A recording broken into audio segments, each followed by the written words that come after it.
Imagine a world of endless adventure, possibility, and wonder. You come into this world and you're left with a sense of endless enticement to see what it holds. You are the legendary hero of this world.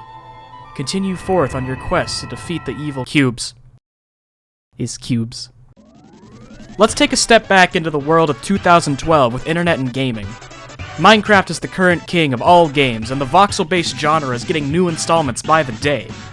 Everyone wanted to have their own Minecraft. You've got Terraria, Ace of Spades, crappy Xbox indie knockoffs. It was a race to see who could make the next big thing of this time, and there's a lot of good ones, I'm not gonna lie, many of which still stand proudly on their own today. It shows a real dynamic of who was a cash grab and who was truly inspired by Minecraft's great success. A little down the line, you see this game called Cube World, and you're thinking, oh, it's just another Minecraft, right? It's got the cubes, it's got the world, like look at that tree, it's all pixelated. Nope. This was something else. Cube World's a game made by the company Pichroma. It's that. And you may be saying right now, Drew, what are you doing? I played this back in 2013 when it came out. You don't have to tell me. I got a Brooklyn accent now. Well, I'm gonna. So sit down. Eat your veggies and you can leave the table. I'm the dad here. Don't call me dad. Pichroma is a company that solely consists of two people, Wolfram, or Woole, and his wife Sarah, or Pixie. These two made this game, and for what it was released back in 2013, damn was this good! And it still is today. It's an infinitely generating open-world game of exploration and adventure. You create a character with a chosen class of skills and weapons, warrior, rogue, mage, and ranger.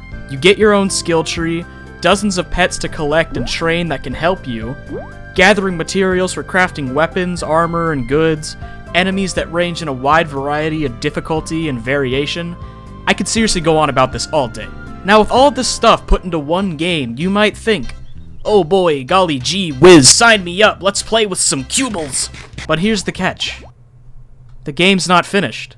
You can't even buy it. I've seen many people across Twitter and my live streams asking me about this game. What happened? Has it updated? And so on. The truth is, this game hasn't updated since 2013. After the initial release, developers practically went silent. There have been very few tweets here and there, but little's been said by the Pichroma team. However, the game is still in development, so get ready for whenever that happens. I have the same alpha build from 2013, so we're just gonna work with what we've got and go off of that. The game opens up and you're greeted with a choice. Make a character in a world, or close the game. I've got a few characters already and a world to mess around in, but just because you all are so very special, I'm gonna make new ones anyway. So you've got all these options for characters and how you want them to look. Frog! Done!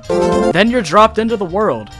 From here, it's just kind of whatever you want to do. Open up the map and you'll see a few markers of interest like dungeons and bosses. Or you can go into the town for supplies. You can explore the world. It's all up to you.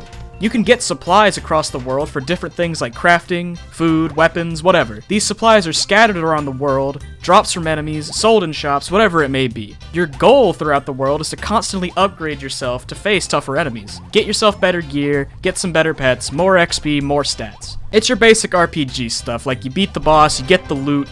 Pew! Pew!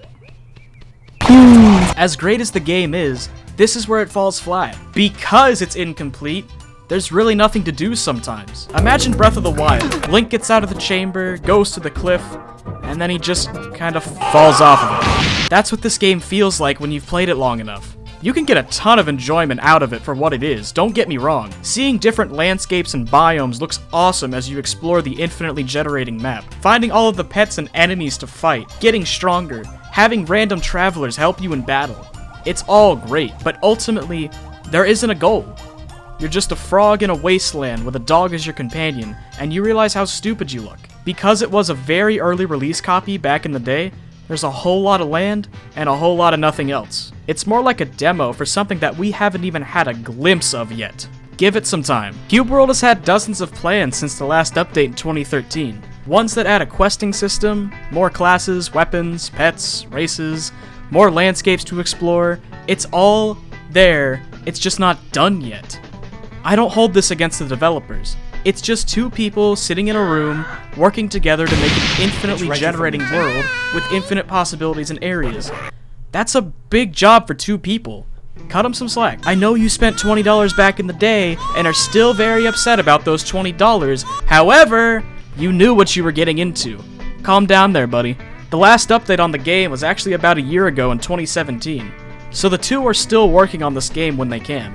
Even with not as much as you'd hope inside of the game, you'll still find a surprising amount of things to do in it. The best way to play this game is with a group of friends, because it switches from being complete idiots to working as a team in the snap of a finger. Alright men, here's what we do. No, Scruffy, it's not worth it! Do exactly what he just did. Go! Yes! No! You survived! That's not fair! You also have to make servers the old Minecraft way with port forwarding. Friends are the definitive way to play this game. You can play it on your own just fine, go at it. But once friends get involved, you get into some pretty funny shit. Alright, Russell, you have two things in this position.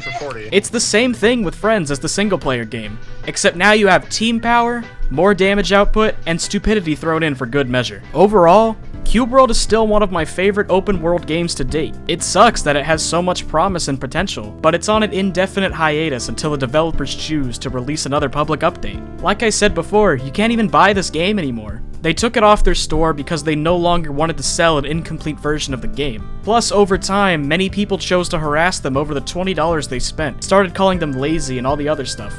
It's two people, husband and wife, they have children, and they probably have normal jobs too. Cube World is one big side project for them. A damn good one, like oh my god.